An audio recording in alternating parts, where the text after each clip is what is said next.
네, 그럼 근로감독이 무엇인지 먼저 정의를 해야 되겠죠. 이제 나라에서는, 우리나라에는 각 정부 기관이 있는데, 회사의 인사관리와 이제 근로자들의 노동 권리를 담당하는 기관이 고용노동부라고 하는 기관이 있습니다. 그 고용노동부 기관에는 여러 가지 또 관할 산하 기관들이 있는데, 이 근로감독을 담당하는 기관은 고용노동청, 노동지청, 이런 내용으로 고용노동부 뭐 상단지청, 중부고용노동청 이런 식으로 되어 있는 노동청이 근로감독을 담당하고 있습니다. 거기에 계신 이제 노동부 공무원들은 이제 근로감독관이라는 명칭으로 가지고 있는데, 근로감독관에 대한 내용도 좀 정리를 하겠지만, 이 근로감독관들이 이제 사업장의 인사 노무 관리가 잘 집행되고 있는지, 잘 행사되고 있는지, 근로자들의 권리를 보장해 주고 있는지, 그런 부분을 점검하는 내용이 근로감독이라고 보시면 될 것 같아요. 이제 근로감독관들의 이제 업무 처리에 대한 규정을 다룬 게 이제 직무규정이라고 하는데, 이 근로감독관 직무규정에서는 사업장 근로감독을 정의를 하고 있습니다. 사업장 근로감독이란 감독관이 근로조건의 기준을 확보하기 위하여 사업장, 기숙사, 그 밖의 부속 건물에 임검하여 노동관계 법령 위반 여부를 점검하고 법 위반 사항을 시정하도록 하거나 행정처분 또는 사법 처리하는 일련의 과정을 말한다고 하고 있습니다. 이러한 근로감독의 종류로는 이제 크게 세 가지가 있는데, 이제 정기감독, 수시감독, 특별감독으로 되어 있습니다. 정기감독이라는 거는 이제 사업장 근로감독 종합 시행 계획에 따라 실시하는 근로감독인데, 일반적으로는 3년에 한 번 정도 나오는 근로감독이라고 보시면 될 것 같아요. 그래서 별 특이사항이 없으면은 3년 주기로 우리 차례가 되어서 근로감독이 나왔다라고 보시면 되는데, 이 3년이라는 거는 엄격하게 지켜지지가 않습니다. 왜냐면은 이제 근로감독관의 수는 제한되어 있는데 사업장 수는 되게 많으니까 3년에 한 번씩 정기적으로 할 수는 없고, 길게는 뭐 10년에 한 번, 10년 만에 나오는 경우도 있고, 좀 그렇다고 보시면 될 것 같아요. 이제 정기감독 외에 이제 수시감독과 특별감독이 있는데, 수시감독 같은 경우는 뭔가 노동법적인 이슈가 생겼을 때 그 사업장 혹은 그 업종에 대해서 집중적으로 감독하는 것이라고 보시면 될 것 같아요. 예를 들어서 동향 제보, 언론 보도 등을 통해서 노동관계 법령 위반 가능성이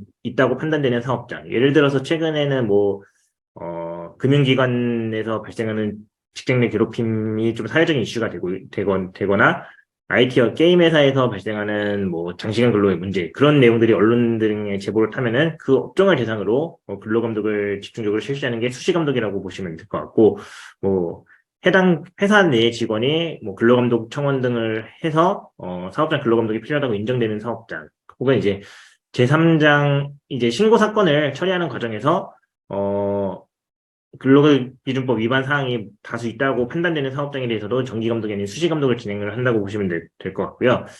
그리고 이제 특별감독이라는 것은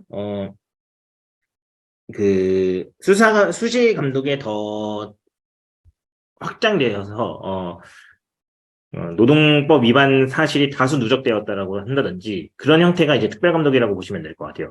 제 경험상 특별감독으로 이제 근로감독 나온 적이 있었는데, 그 사업장은 뭐 경영 환경이 어려웠던 건 아닌데 직원들과의 사소한 분쟁이 있어서, 또 경영 환경이 어려운 부분도 있었고, 그래서 퇴직금을 좀 미지급된 사업장이었습니다. 그래서 퇴직금을 지급을 안 하다 보니까 직원들은 뭐 퇴직금을 청구를 하고, 근데 회사가 그 퇴직금을 안 준 것도 뭐 직원한테 뭐 채권을 받아야 되는 채권들이나든지 손해배상액이 좀 있어가지고, 그런 부분을 명확하게 하기 위해서 퇴직금 지급을 좀 연기하거나 그런 상황에서 직원은 퇴직금 미지급에 대한 임금체불 신고를 해서 결국 뭐 사업주도 처벌을 받았고, 그 과정에서 이제 특별감독으로 나온 케이스가 있는데, 그렇게 이제 근로감독 신고가 누적이 된다라고 한다든지, 노동법 위반 사실에 대한 신고가 누적이 돼서 확인이 되면 그런 사업장을 대상으로는 특별감독이 나온다고 보시면 될 것 같아요. 이렇게 세 가지 형태가 있고, 이 외에도 자율 개선이라고 한다든지 노무 진단이라는 형식으로 정식적인 이런 근로감독은 아니지만, 어떻게 보면은 이제 지도를 하기 위해서 한번 노무 관리 지도를 하기 위해서 나온다는 경우가 있기도 하고, 영세 사업장, 10인 미만 사업장이라든지 신규로 성립된 사업장에 대해서는 노동부 감독관들이 직접적으로 나오지는 않고, 이제 저희 같은 노무사들을 위임을 해서 노무사들에게 자율 개선을 해서 좀 지도를 하거나 그런 부분들을 하는 것도 있습니다. 그래서 근로 감독의 종류는 크게는 세 가지가 있을 것이, 세 가지. 정기 감독, 수시 감독, 특별 감독이 있고, 추가적으로 이제 사업장이 좀 한다든지 그런 신규 사업장이라는 특성을 고려하면은 이제 자율 개선이라든지 노무관리 지도, 노무진단 지도 등으로 크게는 5가지로 있다고 보시면 될 것 같습니다. 근데 이제 근로감독관 직무 규정에서는 정기감독의 면제라고 해서 정기감독의 면제를 규정하고 있습니다. 그래서 이 사업장에 이런 사업장에 해당되는 사업장은 그 3년에 한 번씩 시행되어야 되는 정기감독에서 제외를 한다고 보시면 될 것 같아요. 그래서 제가 아까 말씀드린 것처럼 3년을 넘어서 3년이 지났는데도 우리 사업장에 들어오지 않는다라고 하면은 뭐 이런 사업장에 선정이 되어 있기 때문에 그런 부분이라고 있다고 보시면 될 것 같아요. 제가 아는 사업장에서도 근로감독을 좀 피하기 위해서 이런 노동부에서 제공하는 행사나 그런 부분에 좀 적극적으로 참여하는 사업장들도 있거든요. 그래서 이런 부분을 좀 인지하고 한다면은 노동부 감독 대상에서는 좀 제외되거나 피해갈 수 있다고 보시면 될 것 같습니다.